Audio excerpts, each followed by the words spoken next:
Hey everyone, welcome back to the channel. This is episode 158 in my brand new Comics Haul series, where I show you guys all the new books that I pick up at my LCS this week. I've got 5 issues to show off. It's Blood Hunt week. We're really in full gear now with Blood Hunt.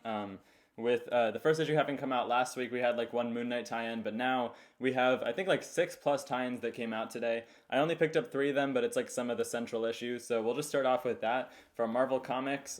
Starting off with Strange Academy Blood Hunt #1. I was excited to see that they're going to be doing a Strange Academy miniseries tie-in. I think this one is going to be 3 issues. The first issue is 30 pages. I think there's some backup stories in here, with Humberto Ramos, the original series artist, doing covers, so that's pretty cool. Looking inside here, though, I already took a peek at the artwork. I'm really liking this artist, Luigi Zagaria, I think is his name, that's doing the artwork for this miniseries. I feel like he's channeling Ramos's art style a lot better, like the kind of cartoonish, more dynamic style, than the artist who did those last few Strange Academy one-shots did. It seems like Marvel hasn't really known what to do with Strange Academy as an IP ever since Scotty Young stepped off of the series. They haven't had an ongoing since then, but like I said, they try to do like some one-shots where the students like teamed up with different superheroes during summer, I think. So I'm not sure if this is also set during summer, like between years of Strange Academy. We'll see, but it looks like we have the main cast all involved here. And it's that same artist, or same writer, Daniel Jose Older, I think is his name, who did all those one-shots, is also doing this. I liked the way that he wrote those one-shots. I thought he did decent with those. Here's some of the artwork and the backup stories. Looks pretty basic, but, you know, good enough.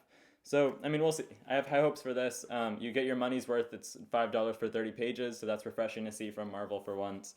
And hopefully, you know, Blood Hunt turns out to be good in general. Moving on to the next tie-in, though, this one is one of the central runs because it's written by Jed MacKay. If you want to pick up everything he writes, you have to grab Avengers, the main event, Doctor Strange, which I'll get to in a second, and Vengeance of Moon Knight. And honestly, that's like pretty much all I'm picking up besides Strange Academy because I wanted to support that team because that's been one of my favorite series. Other than that, though, I'm just going to stick with the actual Jed MacKay titles and not go too crazy on all the tie-ins. Because I think they're doing like, I don't know, 50-something tie-ins this time around. It's like a War of the Realms or like King in Black size event, which they haven't had in a really long time. It seems like they've been really subduing their events for a while, but they're going all out for this. The cool thing about all the Jed MacKay titles, though, is that not only is he like at the peak of his career writing 4 different Marvel titles at once, some of the best ongoings out there, as well as he's going to be the new writer on the new ongoing X-Men series. But right now for the Blood Hunt tie-ins, for all of his ongoings, the main artists for the series are all on board. So like CF Villa is doing art for this one. It seems like he's going to for all the Blood Hunt tie-ins for Avengers.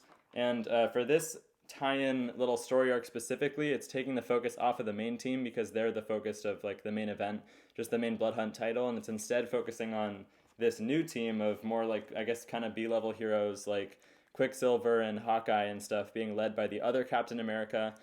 So, I mean, we'll see about this. I'm not too sure based on that synopsis. I feel like it'll be kind of hard to sell like a completely new Avengers team for this story arc based on having already familiarized ourselves with the other members of the Avengers, but we'll see about that. Lastly, the last Blood Hunt tie-in I picked up this week was Doctor Strange #15. This is also the last Marvel issue I picked up this week. So we're fresh off of that story arc where we got a little bit of like a mini Jed MacKay characters team up in the last one, in the last issue where we saw Hunter's Moon, Taskmaster, Black Cat, and Doctor Strange, kind of like an oddball group of characters that he's just written series before, all teaming up to go on like this Dungeons and Dragons type mission. So I really liked that. I feel like that was Jed MacKay kind of flexing his like team up event style writing in preparation for Blood Hunt. This is going to be a really weird issue depending on where they choose to go with it. If you read the first issue of Blood Hunt, which it explicitly says in the interior of the cover here, you have to read Blood Hunt #1 before reading this. Something crazy happens at the end that is really going to affect this story going forward. I won't say anything more to avoid spoilers, but it's kind of in the artwork here already.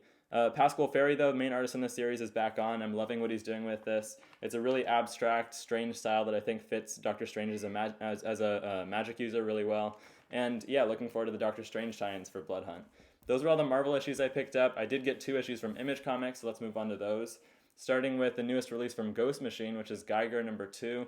I saw that they had reprinted the first issue. I think they're probably reprinting Redcoat and Rook Exodus also, because that first big launch, the hard launch of the 3 ongoing Ghost Machine titles that they did a month ago now, was really successful. I enjoyed all 3 of them. I think Geiger is probably going to be one of the stronger ones because it's already based in this universe of the Unnamed that we've had established. This is the second Geiger series that we've had. just going by the just like Geiger without any adjectives or anything, just regular solo title.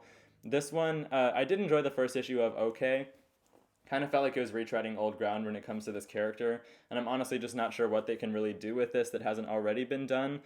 Just the idea of this glowing man, this radioactive man who was protecting his family in the wasteland, but then found their remains in the bunker they had been for like 100 years or whatever it's supposed to be. So they had already died off, and now he's just wandering the wasteland trying to find a cure and like protecting the innocent is the basic idea. In the last issue, we saw him getting familiarized with this like scientist, I think, that wants to find a cure for him and help him out with that. I just like Geiger as a character. I like his dynamic and how serious he is with his two-headed dog and everything. So I'm really enjoying that part of the series.